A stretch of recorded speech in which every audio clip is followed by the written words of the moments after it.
peace on the peninsula after North and South Korea announced an end to the decades-long war. Many cannot help but actually give President Trump the credit. This is a big deal, and there's one person who is more responsible than anybody else for it, and that is President Trump. Ronnie Jackson is one of the finest men that I've met. The Secret Service now says it has no record of an incident that the media has been reporting all week. Ronnie is an honorable, noble American patriot. Making up lies about this guy, they're unbelievably disgusting. The House Committee on Intelligence report just out finding that President Trump's campaign and his administration in no way colluded with Russia. It turns out James Clapper may not have been telling the truth when he said this to CNN about the dossier. I didn't have any contact with media until after I left the government. The Jets drafted a quarterback and say he has great hair, but it's not as good as Griff Jenkins this morning. Look at it. I mean, that is a hairdo. It's new.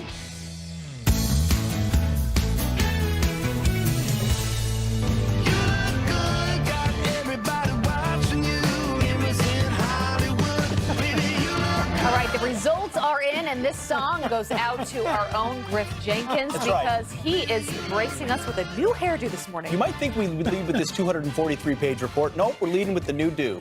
Look at Griff Jenkins. Look at It's not even a new do. I just couldn't get a haircut, and my hair's a little longer. My wife actually likes my hair longer. I usually get it cut shorter, spend a lot of time with Ollie North around the military. But when I came in, play that up. Gavi said, "Oh, we're going to do something with it today," and this is what we got. So we asked all of you what you thought of Griff Jenkins' hair this morning, and the emails they are pouring in, including one from your wife, I think we're going to read at some point. Oh, Lordy. This one comes in from Eileen, says, love your new hairdo. Honestly, you look 5 years younger, Griff. Wow, I'll take that. There Thank we go. you. Scott says this. He says, it reminds me of Barbie's boyfriend with his clip-on hair. Oh, it's not kind of a clip-on. helmet look. It's great. I did get an email or a Twitter, someone tweeting at me and said, is it your real hair or hair extensions? No. This is the real thing. It's an important one, to point out. All right, your wife did email. I asked her to email the account. She didn't even text you, Griff. Oh, boy. She emailed friends at foxnews.com, which I love. She says, sorry, late to chime in. He'll laugh when he hears I had to find my glasses first. But I like it. I think Griff looks handsome as ever. Thank you, honey. Thank you. Kathleen.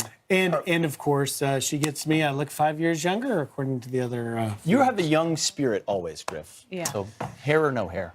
Well, guess what? Where do you go we're next? having some fun with your hair this morning, of course, but there's more fun on the show if you were recently watching with dogs out on our plaza, the Air Dog Show we are doing right here. But guess who else is going to do it at the end of the show? Well, okay, so I'm going to try it. No, Pete's going to do it, and Griff is going to do it. Wait, what? Oh, yeah. And then the So, hair's going to get This all hair? messed up. Wait, we can't. This hair can't get wet. You get a new slicked hairdo. I never get good hair. It's like Geraldo gets good hair every day, right? I never get great hair. For once, I accidentally get good hair. Well, we're ruining it Look at that. at the end of the show, Griff. Well, we appreciate. Well, the reason we're mentioning Geraldo because here he is, Fox News correspondent at large. Geraldo, what do you Good think? morning. Did they do all right? It looks good. Looks good. Yeah. Little hair helmety, but no, it looks good. Excellent. Excellent. All right, well, it's great to have you here. Oh, And it's delighted a lot to be of here, news Abby. to Thank get to you. this morning. Thank The you. president, he is up tweeting about his feelings about Ronnie Jackson, who has since resigned his resignation to be the next head of the VA for the United States. He says he calls on Tester to resign in a tweet that he sent out this morning. I have it for you. I can read it. He says, allegations made by Senator Jon Tester against Admiral Dr. Ron Jackson are proving false. The Secret Service is unable to confirm. In fact, they deny any of the phony Democrat charges, which have absolutely devastated the wonderful Jackson family. Tester should resign. The great people of Montana will not stand for this kind of slander. When talking of a great human being, Admiral Jackson is a kind of a man that those in Montana would most respect and admire. And now, for no reason whatsoever, his reputation has been shattered. Not fair. Tester. So, Geraldo, this comes after a week where this guy's character is smeared to the media from anonymous folks emanating from Tester's office.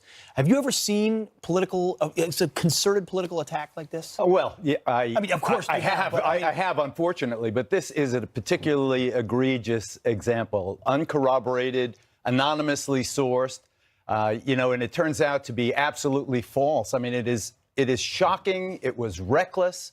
I think Senator Tester has to answer to the voters of Montana. I don't Which think he's down, by the way. You look at polling, I think he's down most recently by 18 points in the state of Montana, a state that President Trump won by 20 points. Right. So he's a Democrat in a red state. I think that the voters should take into consideration the fact that he apparently led the charge to assassinate the character of someone who has been admirable and noble in his service to his country and in his duties as the White House physician and, someone very close to the president and the nominee for the VA. It's tragic that the admiral has suffered this and his family has endured this. But now I think that he has been vindicated, at least so far as the Secret Service is concerned. I think Senator Tester has to now justify what he did. Is it too late? Like Pete was pointing out earlier, do you believe the Secret Service was too slow in getting the facts out there? Effectively, yes, they were too slow, obviously, Griff, but they have a process and they're bureaucracy and they want it to be meticulous. So they plotted through all of the records. He did have 3 fender benders, so there was some incident. But when they compared the fender benders as they were reported, like one time a side view mirror was swiped, right. Nothing having to do with alcohol or drunk driving or post-Secret Service goodbye party, anything of that nature. But forget about the Secret Service being too slow. Wasn't the media way too quick to run with these, irresponsibly allegations? You watch CNN or MSNBC, they were wall to wall smearing this guy. I think that the drunk driving allegation, which proved false, was the icing. That's what really did him in. But there was also the allegations of sloppy prescription of Ambien and sleep aids on Air Force One.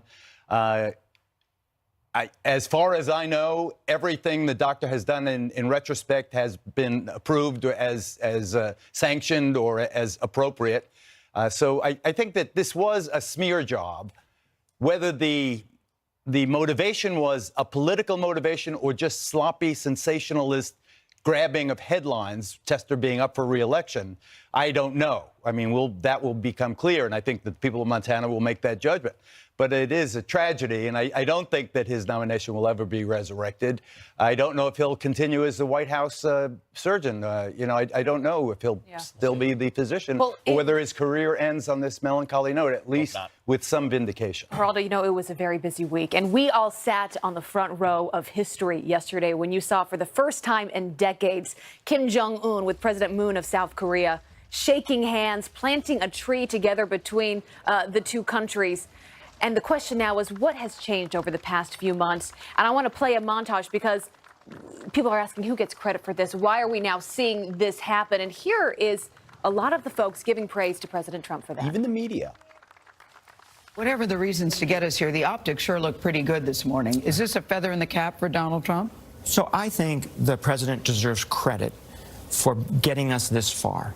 No president has put as much pressure on North Korea as Donald Trump has, and that's a good thing. President Trump definitely deserves much of the credit. Let me say this. It's quite possible that the strategy that he used in basically trying to bully this guy prompted this guy to come to the table or was helpful in that. If North Korea actually ends its nuclear program and you bring peace to this peninsula after 70 years, Donald Trump deserves a Nobel Peace Prize.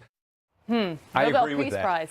But the funny thing is, watching Democrats like Castro praising the president, it's like, they're trying to keep the words in their mouth, but then it comes out anyway. Okay, he did it. Okay, he did it great. I have been skeptical about North Korea. I watched in previous peace efforts, where they enticed the West with declarations of freezing their nuclear program or their missile testing, only once they got the fruits of the deal to then go back and evolve their weapon systems. This, however, has a much different feel. This feels like Nixon going to China in '73. This feels historic. The fact that Kim was bouncing around on the border there with President Moon.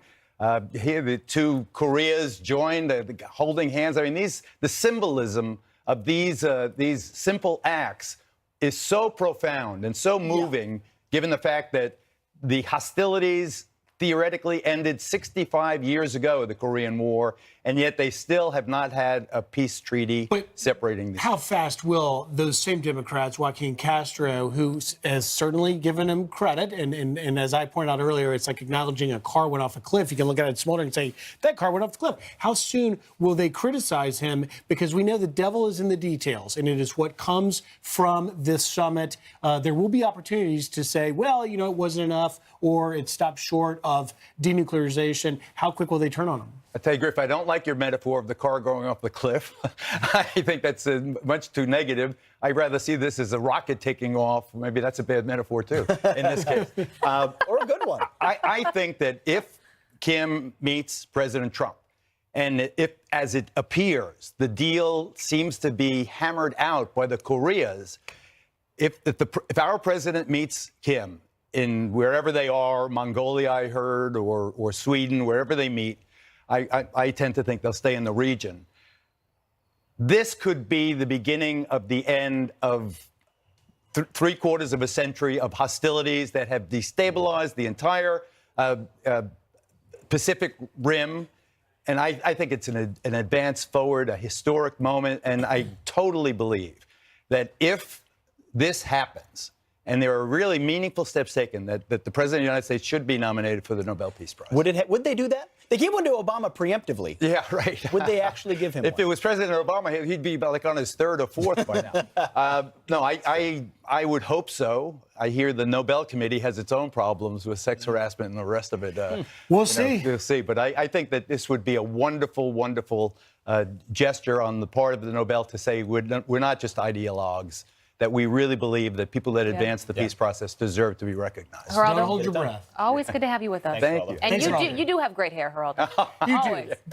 Better than mine. Oh, But at go least I get on, to be go Geraldo for a moment. All right, coming up, the mainstream media thinks Republicans should be nervous heading into the November midterm elections. But should they really be? Karl Rove is here to set the record straight. And a man who suffered a heart attack gets a chance to thank the medics that saved his life. The emotional and heartwarming encounter just ahead. Dedication to your profession is designed to save lives, and that's why and how my life was saved by you. Victory should have been a good sign for the GOP, but the mainstream media is painting a different narrative with headlines signaling the rise of a Democratic wave and the demise of the GOP this November. So as we march to the midterms, should the GOP be nervous? Here with what to watch for in this election season is former senior advisor and deputy chief of staff to George W. Bush, Karl Rove. Good morning, Karl. Hey, Karl. Morning, Griff. How are you? Good. So, look, should Republicans be nervous? Oh, absolutely. They better be nervous because they're in a midterm and they occupy the White House. And traditionally what happens with very few rare occasions, something different, but what normally happens is the party in power loses seats. The question is how many do they lose? And the more nervous you are, the fewer you're going to lose, because that means you're going to go out and work hard, raise money, organize your district, campaign hard. And since, you know, incumbents win re-election more than 93% of the time, I think it's since 1970, if you're an incumbent Republican and you're nervous, then you run hard and you win re-election. Yeah. So you follow the map so closely. When you look at the different districts or even just the states, is there a place in particular, Karl, that you think represents or that will represent the mood of the country overall, that we can say, okay, that does paint a bigger picture of how we should be thinking about how people are feeling? Yeah. Well, let me come at that question, a good question. Let me come at it from a slightly different direction. The question is, where are these battleground races? Where are the races that are up for grabs? The biggest block that we need to be concerned about are the districts, there are 23 of them, where there is a Republican congressman and Hillary Clinton carried their district. And they tend to be, we call them orphan states. They're states that don't get a lot of attention generally in presidential election years for congressional races, because the state is considered one way or the other. And you look at these and they're in places like New York and Pennsylvania and California and Illinois, these sort of marginal districts where there's a Republican member, but Hillary Clinton carried it. And those are going to be I think that's going to ultimately be where control of the Congress is going to be settled. And for Republicans, the good news of those 23, 16, the incumbent is running for re-election. Right. And if we carry, 14 or 13 of those, it's going to be very difficult for the Democrats to get control of the Congress. Carl, let me ask you about a Quinnipiac poll that says midterms, maybe a referendum on impeachment. That's the Democrats' playbook. 71% of Democrat voters saying that they would like to see impeachment should they win control of the House. What do you make of that? Well, this is going to be one of the dangerous things for the Democrats because the Democratic base wants to have impeachment. They want to have people nominate people who say, I'm going to go in there and impeach Trump and get him out of there, following the lead of Maxine Waters and others. But in order to win elections, remember, they're going to have to carry districts that were either closely split between Trump and Clinton or were actually carried by Trump. So in those districts, independents are going to be resistant to the idea that we should be plunged into the political battle of impeachment. So this is going to be one of the real problems for the Democrats. And guess what? They know it. That's why people like Nancy Pelosi and the Democratic National Chairman Perez and Schumer are all saying, don't talk about impeachment. You saw Rahm Emanuel, the mayor of Chicago and the architect of the 2006 Democratic takeover of the House the other day, say, stop talking about impeachment. People don't want to have it. And that's because he's attuned to the people in these marginal swing districts where, in order to win, Democrats have got to make some inroads with Republicans and really run up their numbers among independents. And this is not a good argument for them. Might be good in Pelosi's district in San Francisco, but it ain't good in a swing district, say, in Southern California or Eastern Nebraska or Southern Illinois. Just quickly, Carl, how helpful do you think President Trump can be in some of these really close races? You see him tweeting out about certain candidates that he likes, that he's endorsing. He often travels to places to help them campaign. How much of a benefit and help can he be? Well, I wrote a column a couple of weeks ago in the Wall Street Journal about this. He's got to be very careful about this because he is a controversial figure in many of these districts. It's okay for him to go to West Virginia and campaign for the Republican nominee for the U.S. Senate or North Dakota. But in these swing districts, the best thing he can do to help them win is behind the scenes help raise a lot of money for those candidates and then have his name used in a targeted way through the Internet and through mail and through phone calls to get out the vote. But it doesn't necessarily help the candidates, say, in Southern California. Ed Royce, the chairman of the Foreign Relations Committee, is retiring. The president is his favorable, unfavorables are terrible in the district. Not good for him to go in there and campaign, but really good for him to help raise money for that candidate and do things behind the scenes. This is a problem we had in 2006. George W. Bush was not popular. Yeah. So we had to put him in places where he was popular and keep him out of places where he could hurt our candidates. All right, Carl, we're off to the midterms already. It's election season. Thank you for joining us and giving us your insight, which is always outstanding. You bet. And I didn't like all the talk about hair, man. You got good hair,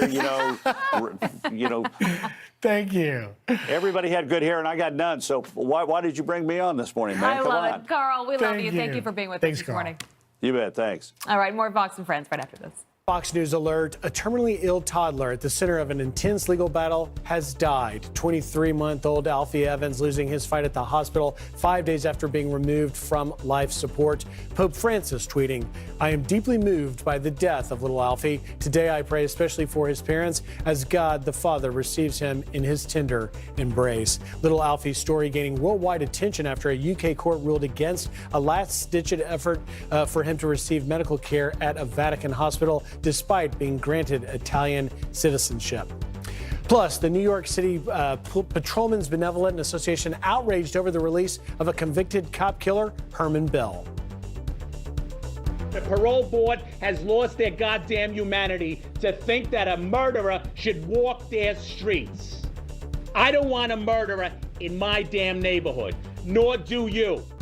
Bell was thrown behind bars for his 44 years role in the ruthless murder of officers Joe Piagentini and Waverly Jones in 1971. Pete? Thanks, Griff. Well, with the world watching North and South Korea, they agreed to end their decades-long war and move to denuclearize the peninsula. So what does this mean for the rest of the world? For that, we bring in retired Navy SEAL Jocko Willink, who led the most highly decorated Special Operations Unit of the Iraq War, also has a great podcast called the Jocko Podcast. Jocko, thanks for being here this morning. You've seen the developments. Many are calling them historic. They're a first step. Are you hopeful that this will lead to an actual resolution? Well, I certainly am hopeful, and I think the whole world has their fingers crossed that this turns out in a positive way. So what has to happen next to turn this rhetoric into an actual solution? Because it's handshakes are great, peace trees are great, promises of denuclearization are great, but the brass tacks, what's it going to take to actually get there?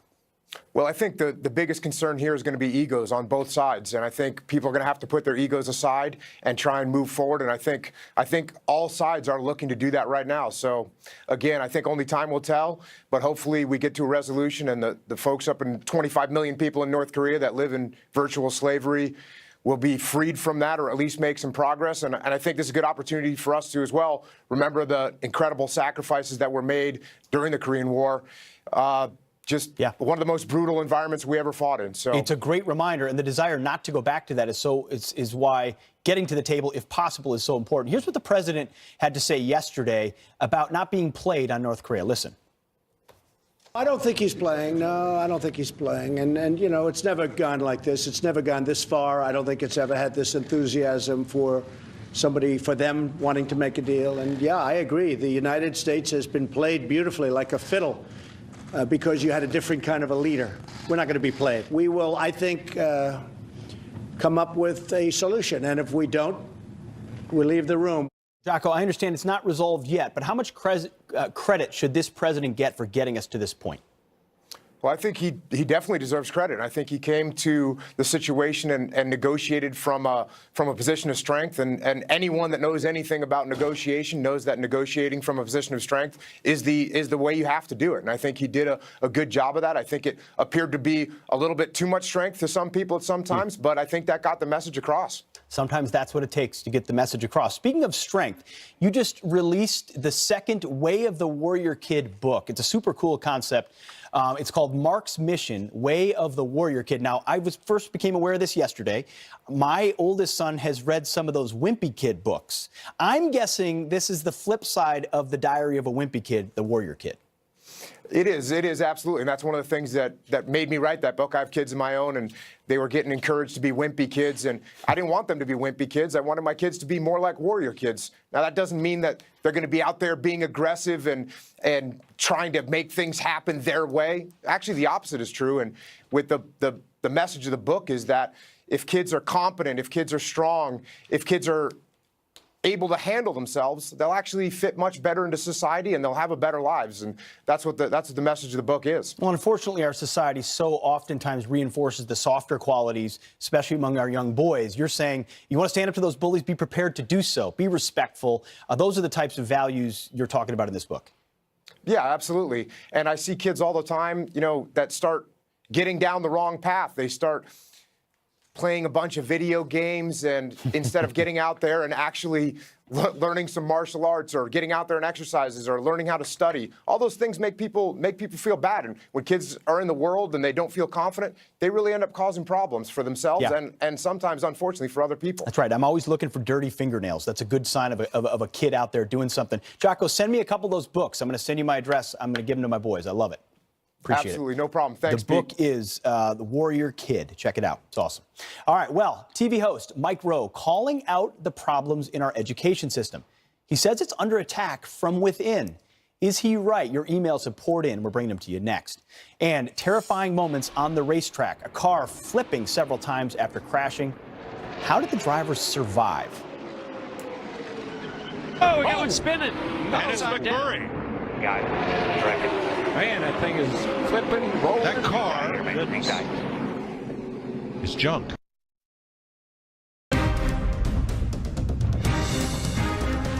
I think we deliver real, honest, strong opinion day after day, night after night on Fox, and the viewers expect that. They know with me they're going to get a straight shooter, no holds barred. I'm not going to cut people slack, but I'll also be fair. It's a place where we have real debate and we really respect the traditions that made this country great. I just wanna feel this moment. looks like a beautiful day today in New York City. A live look there at 6th Avenue, right outside of our studios, where dogs are, I'm sure, still jumping into the pool. We think so, yeah. We hope it's beautiful in your neck of the woods as well. Based on Rick's forecast, it probably is. Well, you remember yesterday on this program, we've covered these cry closets that are happening at the University of Utah, your former alma mater. It's the only way I got through, Pete. There you go. As a cry closet during finals, it can be tough, so you got to go sleep You somewhere. hug a stuffed animal. But you didn't cry. have the closet then, right? Yeah, no, this is new. Well, so somebody who's calling that out is somebody you know well, a host of Dirty Jobs, Mike Rowe. He's a big advocate for vocational training and saying, hey, sometimes you don't have to get a liberal arts degree if your job doesn't require it. Well, he took to Facebook and made some comments that people are responding to this morning that we think hit on a big grain of truth. He said this: our country's educational system is indeed under attack. But the attack is from within, and the wounds are self-inflicted. The hypocrisy in our educational system is rank, the bias undeniable, and the disrespect for our flag ubiquitous.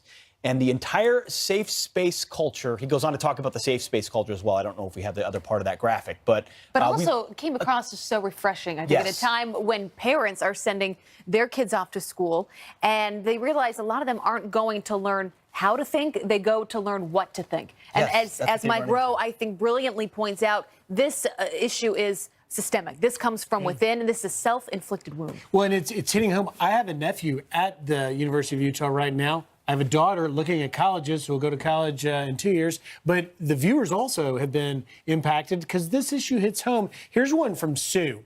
Sue says, Mike Rowe is a national treasure. I agree totally. This one comes in from Richard. Years, if not decades, of promotion of left agenda have ensured that our educational system is now dominated by their thinking. great point. They're teaching our kids what to think, as you said, Abby. And then Colleen says this: what we are seeing in our education system these days is not education, but rather indoctrination. And the reason Mark Rowe is in such a powerful place to say this, he's been this advocate of sort of blue-collar jobs, pipe fitting, plumbers, electricians, welders, paid really well. You don't need to get a 4-year degree and drown in debt and get indoctrinated at the same time. Not glamorous, but you can do, you can earn a great living in this country doing that. And that's why people listen to when he says something like that, because he's not just a bomb thrower, he's a doer. And then he notices these things and says, man, that's not okay. We should respect our flag. I think we need to totally upend our education system. I think that is actually one of the biggest problems that this nation faces, giving people actually the skills they need to succeed in the real world. And that's sort of what he's getting at. Instead of telling them how they need to think, let's give them the tools that will make them most successful and that will make this country the most competitive. We've lost our way. Put Mike Rowe in touch with Betsy DeVos. That's a great point. All right.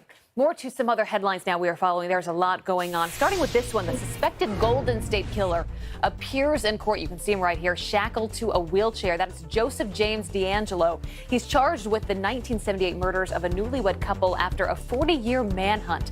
The 72-year-old former police officer is accused of at least 10 other murders and dozens of rapes in California in the 70s and the 80s. Police found him by using crime scene DNA and a genealogy database.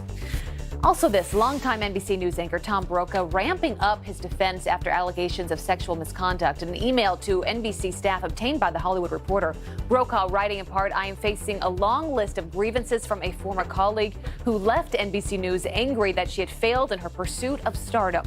More than 60 current and former female NBC News staffers signed a letter in support of Tom Brokaw. And President Trump congratulating Team USA at the White House yesterday, celebrating their Olympic and Paralympic accomplishments. And many of you came home as champions wearing a bronze, silver, or a gold medal. Today, on behalf of the United States, I want to thank every Olympian and Paralympian. But not all Olympians made that trip. Figure skater Adam Rippon boycotting that event, tweeting that he would not stand with people who discriminate. An outspoken anti-Trump Olympian Gus Kentworthy and Lindsey Vonn also skipped those festivities in protest. Great. And a man who survived a cardiac arrest visits the crew that saved his life. Watch this. This is the way the world is supposed to work. Dedication to your profession is designed to save lives, and that's why and how my life was saved by you. Wow. So in January, Michael Borish suffered a heart attack, and within 6 minutes, Andrew Gaito and David Sell of Central Bucks EMS in Pennsylvania, they came to his rescue. Not only did Borish give them thanks, but also gave the pair sentimental gifts of appreciation. I mean, there's no gift that can really represent saving someone's life. Life? That's amazing. Unbelievable. Cool story. All right, now out to a cool dude, Rick Reitmuth. How we doing? I'm always excited for the transition, guys. That was well done, Pete. I'm excited. All right, guys. So we've had awful weather across the east. It's about to change this week, but because of that, we also have any severe weather. Take a look at the weather maps right now. Here's your temps as you're waking up. A little bit chilly across the Great Lakes. It's going to be a chillier day again today across parts of the Northeast. But overall, we've been cooler than average, and that's kind of kept our storm pattern that you would need to see for severe weather gone. We haven't really had that. In fact, no tornadoes so far this year in Oklahoma, Kansas, and Nebraska. That's never happened before across parts of Oklahoma. We're going to start to see this pattern change to Monday through Wednesday. Wednesday, probably the bullseye. Be very careful across this area. I think we're going to see some tornadoes, possibly some big ones. All right, guys, back to you inside. Thanks, Rick. Thanks, Rick. We heard some of that over the barking dogs. Yeah. But you nailed it. Hey, Rick, do we have a temperature for when Pete goes in that pool? Well, I can tell you the pool is probably about 50 degrees. The water, it'll probably be about 56 out here. Wonderful. So It'll be perfect for you. That'll be great. Rick, why are you talking? Why don't you join me, Rick? Too? Why don't you come on, jump in too? No, thank you. No, thank you. We'll see. Thank you, We might Rick. get it. We'll try. Thanks, Rick. All right. Well, President Trump praising the House Intel Committee's report on the Russia investigation. It's a great report. No collusion, which I knew anyway. No coordination, no nothing. It's a witch hunt. That's all it is. Another report with no collusion, but will anything change? Neil Cavuto on that coming up next.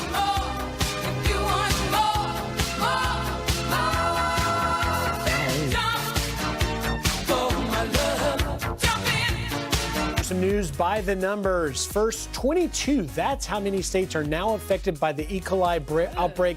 Yuck. From the tainted romaine lettuce, food poisoning cases spreading to 3 more states, Mississippi, Tennessee, and Wisconsin. Health officials are warning not to eat romaine lettuce. Next, 126 pounds. That's how much meth was found in a semi carrying Starbucks products from California to Washington State. A police canine finding the stash during a traffic stop. The 22-year-old Mexican driver and his passenger were taken to jail on drug charges. Finally, 7. That's how many times NASCAR driver Jamie McMurray flipped his car during a practice run at Talladega. Incredibly, McMurray walked away just moments later after the crash, and we'll be back behind the wheel tomorrow for the Geico 500 on Fox.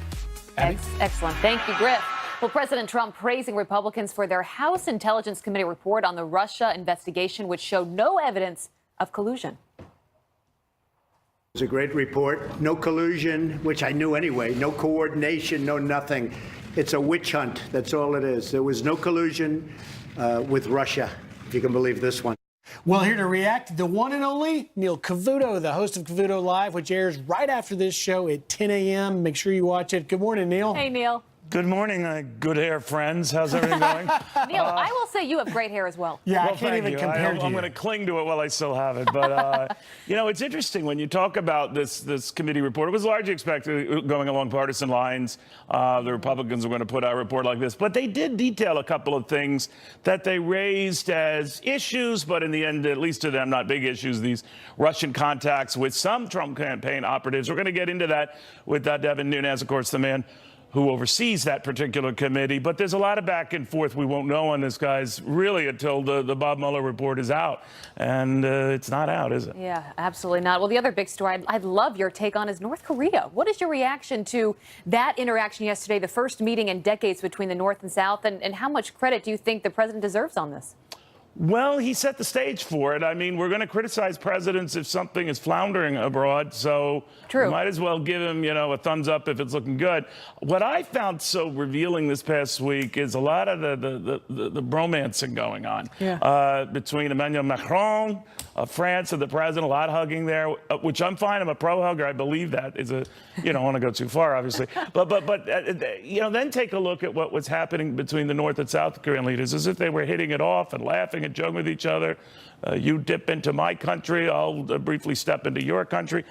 It might be kind of silly stuff, but it does make a bigger, broader point that this could be setting the stage for something big. I don't want to get ahead of myself here. No, I don't think those two leaders want to get ahead of themselves, but the kind of stuff they're doing, the kind of stuff they're discussing would have been unthinkable barely weeks ago, let alone months or years ago. And it's a great point, Neil. Body language in these moments tell everything.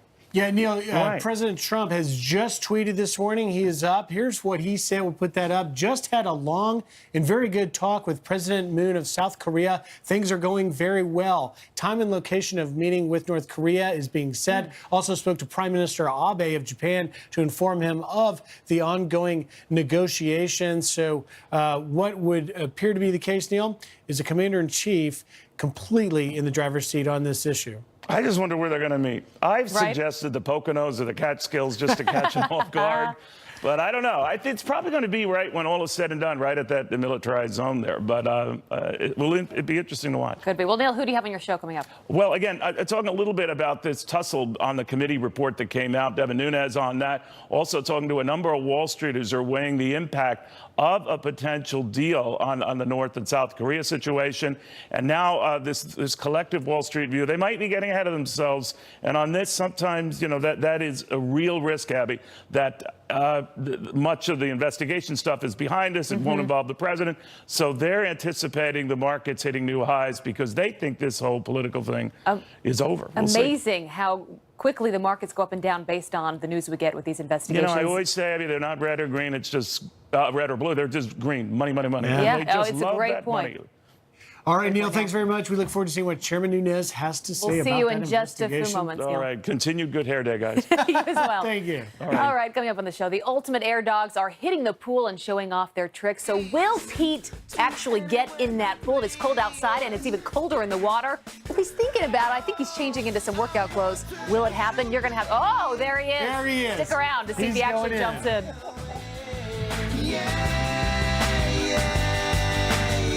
This is the Ultimate Air Dogs. They have been showing off their skills all morning long. Founder and president of Ultimate Air Dogs, Milt Wilcox, is back with more tricks. He just came in because he had to get his hat.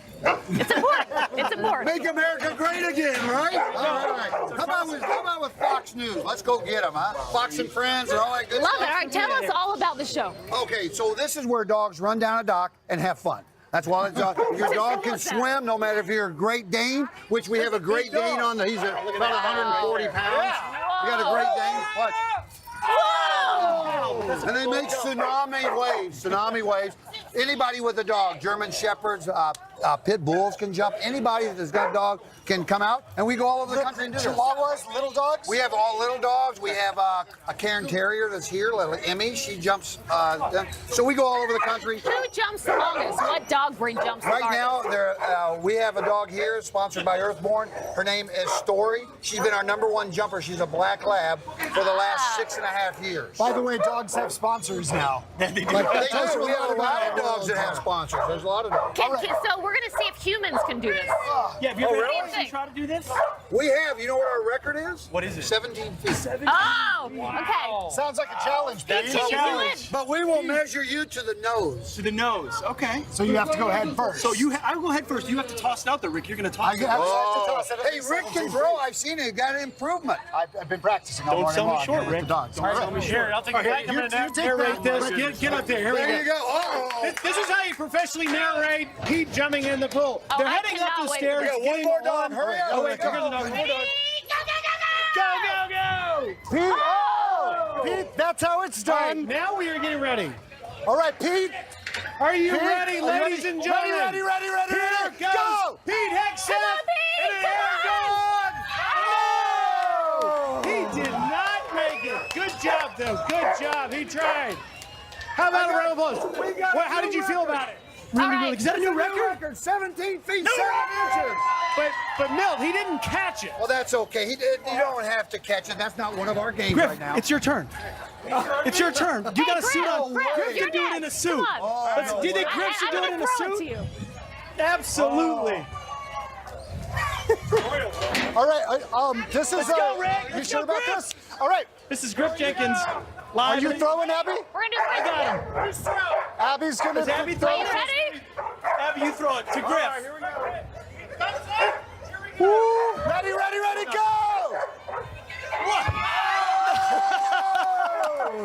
Woo! A little early on the throw. It's all right. Griff It was a Jenkins, good how are you throw. feeling right now? Oh, it's cold. It's a little chill. I'm impressed you guys are staying in the pool. We gave it a shot. Griff Jenkins. We gave it a shot. Holy cow. I can't. All right. wasn't the greatest call. More Fox and Friends I coming can't hear up. anything, so stick around. There you go. Perfect. Grandpa, I love you. You're awesome. I believe I can fly.